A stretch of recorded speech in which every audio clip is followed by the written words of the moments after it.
ಕಲಬುರಗಿಯಲ್ಲಿ ಜೆಡಿಎಸ್ ರಾಜ್ಯ ಯುವ ಘಟಕದ ಅಧ್ಯಕ್ಷ ಅನಿಲ್ ಕುಮಾರಸ್ವಾಮಿ ಹೇಳಿಕೆ. ರಾಜ್ಯದಲ್ಲಿ ಈ ಬಾರಿ ಅತಿವೃಷ್ಟಿಯಿಂದ ಭಾರಿ ಪ್ರಮಾಣದ ಹಾನಿ ಸಂಭವಿಸಿದೆ. ಆದರೂ ಸಿಎಂ ಹತ್ರ ವಿಡಿಯೋ ಕಾನ್ಫರೆನ್ಸ್ ಮಾಡುವುದು ಬಿಟ್ಟರೆ ಬೇರೆಲ್ಲೂ ಭೇಟಿ ನೀಡಿಲ್ಲ.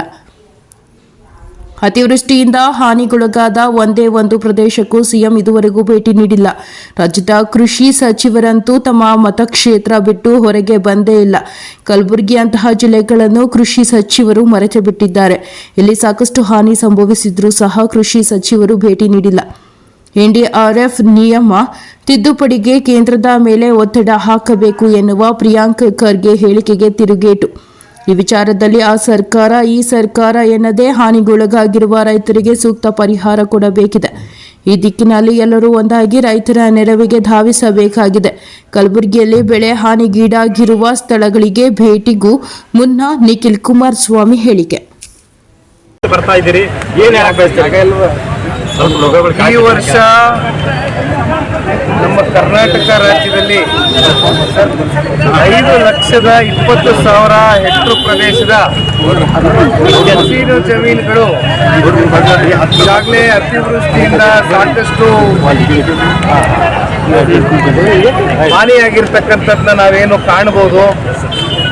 ಅದರಲ್ಲೂ ಕಲಬುರಗಿ ಜಿಲ್ಲೆಯಲ್ಲಿ 1,05,000 ಹೆಕ್ಟೇರ್ ಕೃಷಿ ಪ್ರದೇಶದ ಜಮೀನು ಸಂಪೂರ್ಣವಾಗಿ ಹಾನಿಯಾಗಿದೆ. ಅದರಲ್ಲಿ ಹತ್ತತ್ರ 58,000 ಹೆಕ್ಟೇರ್ ಪ್ರದೇಶ ತೊಗರಿ ಬೆಳೀತಕ್ಕಂಥ ರೈತರು ಈ ಭಾಗದಲ್ಲಿ, ಮತ್ತೆ ಉದ್ದು, ಹೆಸರು, ಮತ್ತೆ ಹತ್ತಿ, ಸೋಯಾಬೀನ್ ಇವೆಲ್ಲ ಸೇರಿದಂತೆ ಸಾಕಷ್ಟು ದೊಡ್ಡ ಮಟ್ಟದಲ್ಲಿ ಈ ಬಾರಿ ಪ್ರತಿ ವರ್ಷಕ್ಕೂ ನೀವು ಲೆಕ್ಕಾಚಾರ ಮಾಡ್ತಕ್ಕಂಥದ್ದಾದರೆ ಈ ವರ್ಷ 50%ಗೂ ಹೆಚ್ಚು ಶೇಕಡ ದೊಡ್ಡ ಮಟ್ಟದಲ್ಲಿ ಒಂದು ಮುಂಗಾರಿನ ಮಳೆ ಒಂದು ಕಡೆ ಕೃಷಿ ಪ್ರದೇಶಗಳು ಹಾನಿಯಾಗಿರ್ತಕ್ಕಂಥದ್ದು, ಜೊತೆಯಲ್ಲಿ ಜಾನುವಾರುಗಳು ಕೂಡ ಸಾವನ್ನಪ್ಪಿರ್ತಕ್ಕಂಥದ್ದು ಕೂಡ ಕಾಣ್ತಾ ಇದ್ದೇವೆ. ಅಷ್ಟೇ ಅಲ್ಲ, ರಸ್ತೆಗಳು ಜೊತೆಯಲ್ಲಿ ವಿದ್ಯುತ್ನ ಕಂಬಗಳಿರ್ಬೋದು, ಈ ರೀತಿ ಸಾರ್ವಜನಿಕರ ಹಾಗೂ ಖಾಸಗಿ ಆಸ್ತಿ ಪಾಸ್ತಿಗಳಲ್ಲೂ ಕೂಡ ಸಾಕಷ್ಟು ಹಾನಿ ಉಂಟಾಗಿದೆ. ಜೊತೆಯಲ್ಲಿ ನಾನು ಬರಬೇಕಾದ್ರೆ ಒಂದು ಪತ್ರಿಕೆಯಲ್ಲಿ ಓದ್ತಾ ಇದ್ದೆ, ಕಲಬುರಗಿನಲ್ಲಿ ನಗರ ಪ್ರದೇಶದಲ್ಲೂ ಕೂಡ ನೀರು ಮನೆಗಳಿಗೆ ನುಗ್ಗಿ ಆ ಹೆಣ್ಮಕ್ಳೇ ಆ ನೀರನ್ನ ಹೊರಗಡೆ ಹಾಕ್ತಕ್ಕಂಥ ಒಂದು ಫೋಟೋವನ್ನು ಕೂಡ ಪತ್ರಿಕಾ ಮಾಧ್ಯಮದಲ್ಲಿ ನಾವೆಲ್ಲ ಕೂಡ ಕಣ್ಣಾರೆ ಕಂಡಿದ್ದೇವೆ. ಈ ವಿಷಯಕ್ಕೆ ಸಂಬಂಧಪಟ್ಟಂತೆ ಇವತ್ತು ಜನತಾದಳ ಪಕ್ಷದ ಕಡೆಯಿಂದ ಜಿಲ್ಲೆಯ ನಾಯಕರು ಹಾಗೂ ಕಲ್ಯಾಣ ಕರ್ನಾಟಕ, ಕಿತ್ತೂರು ಕರ್ನಾಟಕ ಎಲ್ಲ ಕಡೆ ಸೇರಿದಂತೆ ಒಂದು ನಿಯೋಗವನ್ನು ರಚನೆ ಮಾಡಿ ನಾವು ಬಂದು ಇವತ್ತು ಈ ಭಾಗದ ರೈತರ ಪರವಾಗಿ ಇದ್ದೇವೆ ಅಂತಕ್ಕಂಥ ಧ್ವನಿಯಾಗಿ ಕೆಲಸ ಮಾಡ್ತಕ್ಕಂಥದ್ದು ನಮ್ಮ ಕರ್ತವ್ಯ, ನಮ್ಮ ಜವಾಬ್ದಾರಿ. ಒಂದು ಪ್ರಾದೇಶಿಕ ಪಕ್ಷವಾಗಿ ಅದರಲ್ಲೂ ವಿಶೇಷವಾಗಿ ರೈತರ ಪರವಾಗಿ ಸದಾಕಾಲ ಅಧಿಕಾರ ಇರಲಿ ಅಧಿಕಾರ ಇಲ್ಲದೆ ಹೋಗಲಿ ನಮ್ಮ ಬದ್ಧತೆಯನ್ನು ತೋರಿಸಿದ್ದೇವೆ.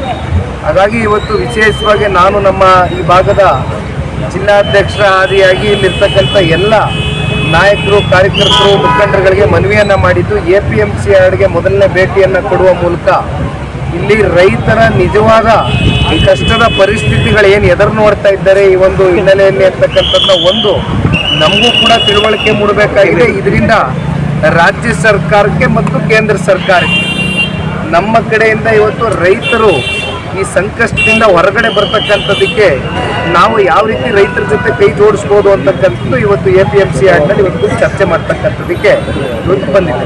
ಈಗ ಪ್ರಿಯಾಂಕ್ ಖರ್ಗೆ ಅವರು ಹೇಳ್ತಾರೆ NDRF ನಾಮ್ ಸರಿ ಪರಿಹಾರ ಕೊಡೋ ದಿಕ್ಕಿನಲ್ಲಿ NDRF ನಾಮ್ ತಿದ್ದುಪಡಿ ಮಾಡಬೇಕಾದ ಅವಶ್ಯಕತೆ ಇದೆ. ಆ ದಿಕ್ಕಿನಲ್ಲಿ ಮೊದಲು ಕೇಂದ್ರ ಸರ್ಕಾರದ ಮೇಲೆ ಒತ್ತಡ ಇದೆ ಹೇಳಿ ಅವ್ರ ತಂದೆಯವರೇ ತಮ್ಮೆಲ್ಲರಿಗೂ ಗೊತ್ತಿದ್ದಾಗೆ ಆಗಸ್ಟ್ ತಿಂಗಳಲ್ಲಿ ಆಗಿರ್ತಕ್ಕಂಥ ಈ ಪ್ರಕರಣ ಅತಿವೃಷ್ಟಿ, ಇಲ್ಲಿಯವರೆಗೂ ರಾಜ್ಯದ ಮುಖ್ಯಮಂತ್ರಿಗಳು ಕೃಷ್ಣಾ ಕಚೇರಿಯಲ್ಲಿ ಕೂತು VC ಅಂದರೆ ವಿಡಿಯೋ ಕಾನ್ಫರೆನ್ಸ್ ಮೂಲಕ ಇಲ್ಲಿರ್ತಕ್ಕಂಥ ಜಿಲ್ಲಾ ಆಡಳಿತ, ಜಿಲ್ಲೆಯ ಅಧಿಕಾರಿಗಳ ಜೊತೆ ಒಂದು ಚರ್ಚೆನ ಮಾಡಿದ್ದಾರೆ ಹೊರತುಪಡಿಸಿ ರಾಜ್ಯದಿಂದ ಕೃಷಿ ಸಚಿವರು ಇಲ್ಲಿವರೆಗೂ ಕೂಡ ಭೇಟಿಯನ್ನು ಕೊಟ್ಟಿಲ್ಲ. ಬಹುಶಃ ನಮಗೆ ನಿಮಗೆ ತಿಳಿದ ಮಟ್ಟಕ್ಕೆ ಸಂಸದರು ಕೂಡ ಏನು ಹೆಚ್ಚಾಗಿ ಈ ವಿಚಾರಕ್ಕೆ ಸಂಬಂಧಪಟ್ಟಂತೆ ಬಂದು ರೈತರ ಸಂಕಷ್ಟವನ್ನು ಆಲಿಸಿಲ್ಲ. ಬಟ್ ನಾವು ಇಲ್ಲಿ ಹೇಳ್ತಕ್ಕಂಥದ್ದನ್ನ ಈ ವಿಚಾರದಲ್ಲಿ ರಾಜ್ಯ ಸರ್ಕಾರ, ಕೇಂದ್ರ ಸರ್ಕಾರ ಅಂತಕ್ಕಂಥದ್ದು ಚರ್ಚೆ ಮಾಡೋದಕ್ಕಿಂತ ಇವತ್ತು ಮಲ್ಲಿಕಾರ್ಜುನ್ ಖರ್ಗೆರವರು ಹಿರಿಯಕರಿದ್ದಾರೆ. ಅವರ ಸುಪುತ್ರರು ಇವತ್ತೇನು ಪತ್ರಿಕಾಗೋಷ್ಠಿ ಮೂಲಕ ಕೇಂದ್ರ ಸರ್ಕಾರಕ್ಕೂ ಕೂಡ ಕೆಲವೊಂದಷ್ಟು ಸನ್ಮಾನ್ಯ ಕುಮಾರಣ್ಣ ಅವರು ಕೇಂದ್ರದ ಮಂತ್ರಿ ಆಗಿರ್ತಕ್ಕಂಥ ಹಿನ್ನೆಲೆಯಲ್ಲಿ ಅವರೇನು ಹೇಳಿದ್ದಾರೆ ಖಂಡಿತವಾಗ್ಲೂ ತುಂಬ ಹೃದಯದಿಂದ ಸ್ವಾಗತ ಮಾಡ್ತೇನೆ. ರೈತರ ವಿಚಾರ, ರೈತರು ಒಂದು ಮೆಮೊರಾಂಡಮ್ನು ಕೂಡ ಕೊಡ್ತಕ್ಕಂಥದ್ದಕ್ಕೆ ಕೇಂದ್ರ ಸರ್ಕಾರ ಗಮನ ಸೆಳೀತಕ್ಕಂಥದ್ದಕ್ಕೆ ಅದರಲ್ಲೂ ಸನ್ಮಾನ್ಯ ಕುಮಾರಣ್ಣ ಅವರು ಈಗಾಗಲೇ ರೈತರ ಪರವಾಗಿ ನಮ್ಮ ಹಳೆ ಮೈಸೂರು ಪ್ರಾಂತ್ಯದಲ್ಲಿ ತಂಬಾಕು ಬೆಳೆಗಾರರು ಸಂಕಷ್ಟದಲ್ಲಿದ್ದಾಗ ಖರೀದಿ ಕೇಂದ್ರಗಳನ್ನ ಓಪನ್ ಮಾಡಿರ್ತಕ್ಕಂಥದ್ದಷ್ಟೆಲ್ಲ ಸಂಪೂರ್ಣವಾಗಿ ಖರೀದಿ ಮಾಡ್ತಕ್ಕಂಥದ್ದಕ್ಕೆ ಆದೇಶವನ್ನು ಹೊರಡಿಸಿದ್ದೇವೆ.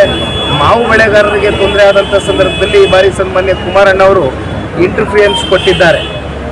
ಅವ್ರಿಗೇನು ಕೇಂದ್ರದಲ್ಲಿ ಇವತ್ತು ಬೃಹತ್ ಕೈಗಾರಿಕೆ ಉಕ್ಕು ಸಚಿವ ಸ್ಥಾನ ಇರ್ಬೋದು, ಆದರೆ ರೈತರ ಪರವಾದಂಥ ಜವಾಬ್ದಾರಿ ಸನ್ಮಾನ್ಯ ಕುಮಾರಣ್ಣ ಅವ್ರಿಗಿದೆ.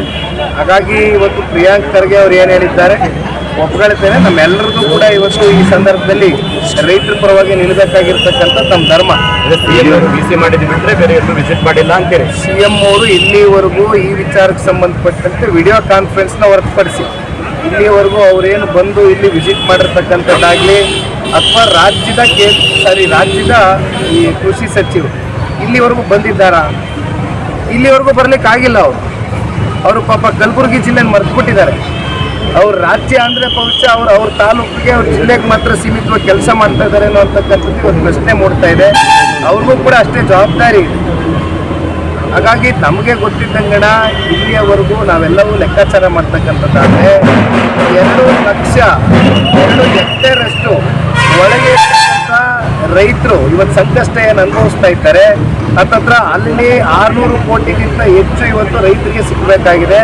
2 ಹೆಕ್ಟರ್ಗಿಂತ 2 ಲಕ್ಷ ಹೆಕ್ಟರ್ಗಿಂತ ಹೆಚ್ಚಾಗಿರ್ತಕ್ಕಂಥ ರೈತರಿಗೆ 250 ಕೋಟಿ ರೂಪಾಯಿಯಷ್ಟು ಹಣ ಬಿಡುಗಡೆ ಆಗಬೇಕಾಗಿದೆ. ಒಟ್ಟಾರೆಯಾಗಿ 900 ಕೋಟಿಯಷ್ಟು ಇವತ್ತು ಹಣ ಬಿಡುಗಡೆ ಮಾಡಿದ್ರೆ ಮಾತ್ರ ಇಲ್ಲಿ ರೈತರು ಉಳಿಲಿಕ್ಕೆ ಸಾಧ್ಯ.